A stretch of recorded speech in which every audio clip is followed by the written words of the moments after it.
فاذكروني أذكركم واشكروا لي ولا تكفرون يا أيها الذين آمنوا استعينوا بالصبر والصلاة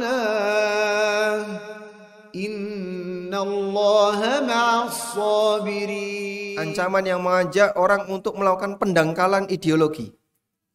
Ancaman-ancaman ini bisa jadi lebih berbahaya karena bisa menyebabkan orang itu murtad, keluar dari Islam tanpa sadar. Secara materi mungkin utuh, tapi akidahnya yang berubah. Dan iblis lebih merasa bahagia ketika ada hamba Allah yang akidahnya rusak, walaupun bisa jadi dia punya banyak materi. Karena itu Bapak Ibu yang dimuliakan Allah, dalam hadis yang sahih tentang masalah Dajjal, Nabi SAW bercerita, ada orang yang dia ditangkap oleh pengikutnya Dajjal. Saat ditangkap, maka yang satu mau membunuh, tapi ditahan sama temannya. Jangan kau bunuh. Bukankah Tuhan kita, yaitu Dajjal, melarang kita untuk membunuh siapapun kecuali di hadapannya. Sehingga Dajjal itu tidak melakukan pembantaian sebagaimana dilakukan oleh orang Yahudi. Israel mereka membabi buta, membantai kaum muslimin, membantai orang-orang yang berada di Palestina. Sasarannya adalah untuk menghilangkan generasi. Genosida, itulah yang dilakukan oleh musuh-musuh Islam zaman sekarang. Seperti misalnya praktek genosida yang ada di Myanmar, orang-orang Burma kalau nggak mati harus diusir keluar dari Burma, menghilangkan generasi. Sehingga lukanya ada di luka fisik, tapi imannya nggak hilang. Orang Palestina yang mati mukmin, dan insya Allah masuk surga, karena mereka mati dalam kondisi Muslim. Sehingga imannya tidak hilang, akidahnya tidak hilang. Yang hilang nyawa mereka, akidahnya, nyawanya dibiarkan. Nabi SAW menyebutkan, pada waktu Dajjal berikut bala tentaranya mendatangi satu kaum, lalu dia mengajak kaum itu untuk mengikutinya. Lalu kaum tadi mau mengikutinya. Akhirnya oleh Dajjal, dia perintahkan agar bumi menumbuhkan tanaman dan langit menurunkan hujan, sehingga masyarakat di kaum ini hidup sejahtera, melimpah hartanya, pangan melimpah dan seterusnya, hidup sejahtera. Lalu Dajjal mendatangi kaum yang lain, kemudian kaum ini diperintahkan untuk mengikutinya, tapi mereka tidak mau dan mereka tetap beriman kepada Allah Subhanahu wa taala. Akhirnya Dajjal memerintahkan anikhruzu kunu zaki, keluarkan semua perbendaraan harta kalian. Perbendaraan di tempat itu ngikuti Dajjal. Nabi SAW menggambarkan seperti lebah ratu yang diikuti oleh kawanannya. Sehingga harta-harta itu keluar semuanya ngikuti Dajjal. Akhirnya mereka hidup dalam kondisi penuh dengan kemiskinan, pangan susah, semuanya serba terbatas, tapi nyawanya selamat. Sehingga Dajjal tidak membunuh. Apa yang diinginkan oleh Dajjal? Hilangnya iman. Itulah yang saya maksud tadi ya. Terkadang ada serangan yang lebih berbahaya dibandingkan serangan fisik. Itulah serangan akidah. Itulah serangan ideologi. Serangan yang menyebabkan orang hilang akidahnya. Rasulullah SAW mengingatkan hal ini dalam sabda beliau. Badiru bil a'malis salihati fitanan. Bersegeralah untuk melakukan amal saleh, karena nanti akan muncul banyak fitnah. Ujian yang bisa menurunkan kualitas iman seorang hamba. Lalu Nabi SAW menyebutkan, yusbihur rajulu mu'minan wa yumsi kafiran. Ada orang yang pagi hari mukmin, sore jadi kafir. Wa yumsir rajulu mu'minan wa yusbihu kafiran. Ada orang yang sore hari masih muslim, paginya sudah kafir. Yabi'u dinahu bi'aradim minad dunya, dia menjual agamanya, menukar Islam, imannya dengan kekufuran dalam rangka untuk mendapatkan kenikmatan dunia. Baik. Oleh karena itu, berjaga di bagian ini nilainya besar. Bagaimana kita menjaga diri kita, anggota keluarga kita, termasuk masyarakat kita dari serangan orang yang ingin merusak akidah kaum muslimin. Menjaga masyarakat dari serangan yang ingin merusak akidah kaum muslimin. Itulah yang kita maksud ribat di masa milenial. Baik, bagi Anda yang punya buku, coba dibuka di halaman 62. Atau di halaman 61 bagian bawah. Ribat di zaman milenial. Di masa ketika masyarakat tidak lagi berperang, bukan berarti ancaman terhadap dakwah Islam menjadi hilang. Ancaman tetap berlanjut, hanya saja bentuknya bukan senjata maupun pasukan. Namun bentuknya adalah serangan pemikiran. Dan Masya Allah, serangan pemikiran itu demikian kuat, terutama yang dilakukan oleh orang-orang liberal. Sehingga ajakan untuk memahami semua agama ini sama, model salam lintas agama, ada fikih lintas agama, PLA ya, fikih lintas agama. Kita kan sudah biasa ya, fikih lintas madhab.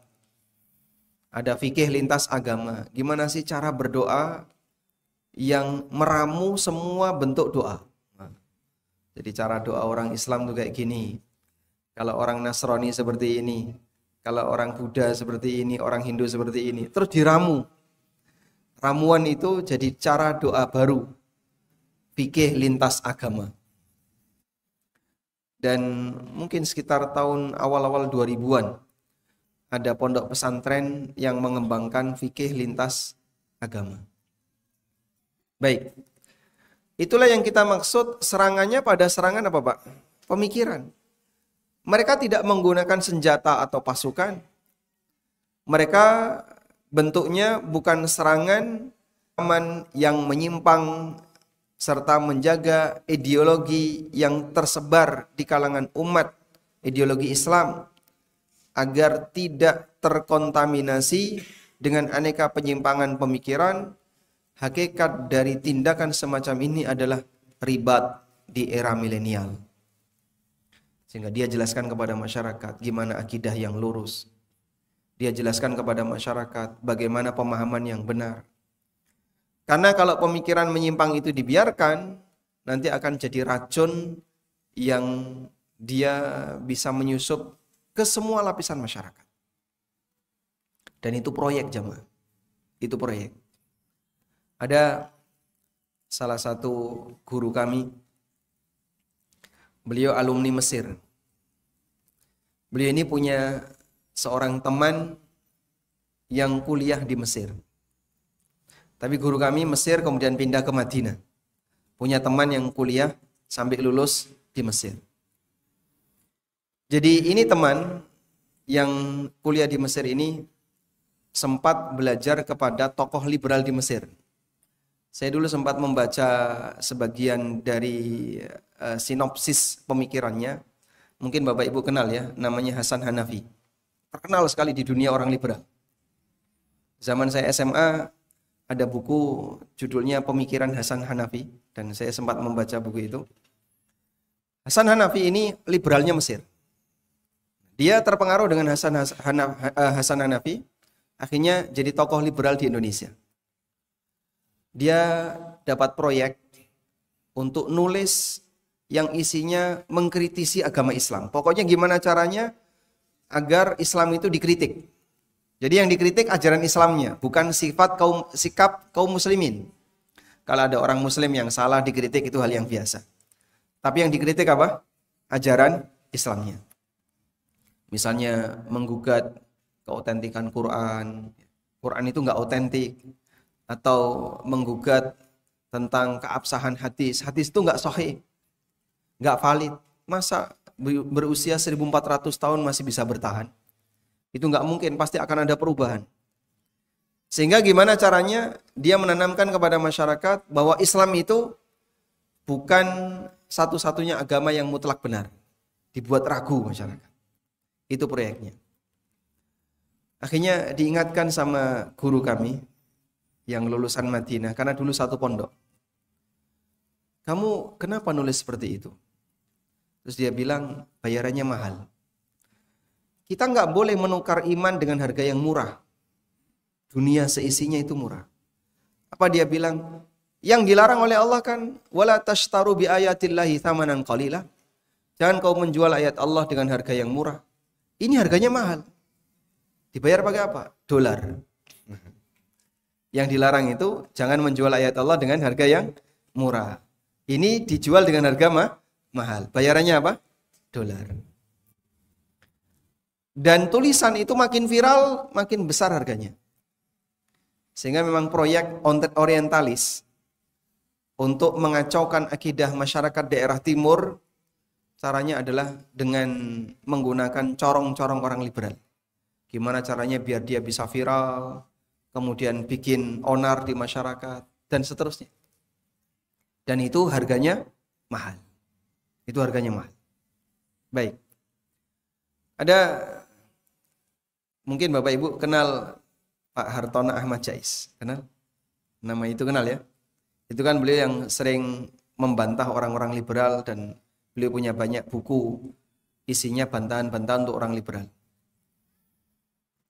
Saya dapat cerita bahwa ada seorang liberal yang nulis kemudian diterbitkan di media massa. Lalu orang liberal ini meminta kepada Pak Hartono, menghubungi Pak Hartono. Pak Hartono, tolong bantah buku saya, tolong bantah tulisan saya. Saya nulis di koran ini, di kolom ini itu ada tulisan saya. Tolong Bapak bantah. Lah kenapa saya harus bantah? Biar makin viral. Karena kalau makin viral, harganya makin mahal. Jadi memang ini sudah menjadi proyek. Bagaimana caranya agar masyarakat itu dijauhkan dari agama. Dengan cara dibuat mereka meragukan terhadap kebenaran agama. Padahal kaum muslimin dari kecil sampai dewasa, mereka itu punya satu doktrin. Al-Quran dan Sunnah itu terjaga. Maksum. Dan valid. Tidak ada yang diragukan. Karena kita yakin, hudan lil muttaqin la raiba fi. Dzalikal kitabu la raiba fihi hudan lil muttaqin. Itu adalah kitab yang tidak ada keraguan di dalamnya. Sebagai petunjuk bagi orang yang bertakwa. Terlepas apakah mereka paham isinya atau tidak. Tapi kita semuanya punya doktrin Islam itu agama maksum yang tidak ada salahnya. Nah mereka mau merusak doktrin ini. Ketika orang Nasrani sudah berhasil digoyahkan, agama-agama yang lain sudah berhasil digoyahkan, sasaran berikutnya adalah agama Islam. Maka Bapak Ibu bisa lihat ya, berkembangnya ajaran Nasrani itu kan bermula dari Eropa. Kemudian menyebar di masa perang-perang dunia yang kita kenal. Mereka memiliki 3 tujuan besar. Salah satunya adalah gospel. Untuk menyebarkan agama Eropa ke dataran-dataran yang lain. Baik, hingga akhirnya agama ini menyebar di mana-mana. Tapi kenyataannya agama ini yang paling banyak meninggalkannya siapa? Orang Eropa sendiri. Karena program untuk mendangkalkan agama di masyarakat berhasil. Sehingga banyak orang yang kemudian yang dulunya generasi awalnya adalah Nasrani, anak-anaknya mulai ateis. Dia nggak seneng dengan agamanya. Sampai gimana caranya agar gereja itu bisa menarik massa. Sehingga gereja selalu sepi. Mungkin cerita seperti ini sudah ma'ruf ya Bapak Ibu dengar. Di mana gereja-gereja di Eropa, gereja di Australia, gereja di Amerika ditinggal oleh jamaahnya, sepi dengan jamaah. Karena program yang dilakukan oleh orang-orang anti agama itu berhasil. Nah, berikutnya yang mau jadi sasaran adalah Islam. Gimana caranya agar Islam itu dibuat jauh dari kaum muslimin? Sehingga dilakukanlah pendangkalan-pendangkalan akidah seperti yang tadi kita saksikan. Maka jamaah salah satu di antara caranya adalah menggunakan atas nama nasionalisme untuk menggeser peran agama. Sehingga dengan atas nama nasionalisme mereka pingin agama itu dibuat sama. Nah, itu yang tidak bisa kita terima. Nasionalisme dalam arti mencintai negara dimiliki oleh seluruh masyarakat. Saya mencintai negara saya, Bapak Ibu juga mencintai negara Bapak Ibu, semuanya kita semua cinta Indonesia. Disinilah tempat tanah air kita dilahirkan. Sudah? Namun bukan berarti dengan adanya nasionalisme terus kita menyamakan semua agama. Dan ini nggak ada hubungannya. Karena ideologi biarkan masing-masing orang mengembangkan sesuai dengan keyakinannya. Si A punya keyakinan, si B punya keyakinan. Sehingga nggak boleh dicampur adukkan. Kita saja menyadari orang Yahudi tidak akan mau melakukan ibadah dengan cara Islam. Karena dia tahu ini berbeda dengan agamanya. Bahkan mereka menganggap bahasanya agama mereka yang paling tinggi tingkatannya. Makanya banyak sekali ayat dalam Al-Quran yang menyebutkan bagaimana rasismenya orang Yahudi bukan cuma rasis dalam urusan dunia, tapi rasis akhirat. Kalau rasis dunia itu kan banyak ya. Seperti misalnya ajarannya Hitler, orang Jerman itu terbaik. Itu rasis dunia. Orang Yahudi itu tidak cuma rasis dunia, tapi rasis akhirat. Merasa yang paling berhak dapat surga, selain Yahudi nyemplung neraka semuanya. Merasa yang paling dicintai Allah, sehingga mereka mengatakan nahnu abnaullahi wa ahibba'u. Kami adalah makhluk-makhluk yang dicintai oleh Allah. Rasisnya itu rasis akhirat. Itulah yang kemudian Allah Subhanahu wa taala menyebutkan dalam banyak ayat di Al-Qur'an yang isinya menyebutkan kesesatan-kesesatan Yahudi, penyimpangan Yahudi. Baik. Sehingga mereka tidak mau mengikuti ajaran kita. Karena mereka tahu kita berbeda dengan ajarannya. Kembali lagi, sehingga proyek yang dilakukan oleh sebagian masyarakat untuk melakukan pendangkalan masalah akidah, ini racun bagi umat. Dan jangan dibiarkan Anda mendakwahkan kepada masyarakat untuk menjaga agama mereka, agar mereka jadi bertahan dalam ideologi yang benar. Itu masuk kategori apa tadi? Ribat di daerah perbatasan. Bisa jadi para ulama menjadi sasaran serangan setiap orang yang tidak suka kepadanya. Mereka rela berkorban kehormatan. Sehingga para ulama rela berkorban kehormatan untuk menjaga kelestarian agama di masyarakat. Menyampaikan kebenaran yang bertolak belakang dengan apa yang diyakini oleh masyarakat, siap-siap dikasih komentar jahat di YouTube.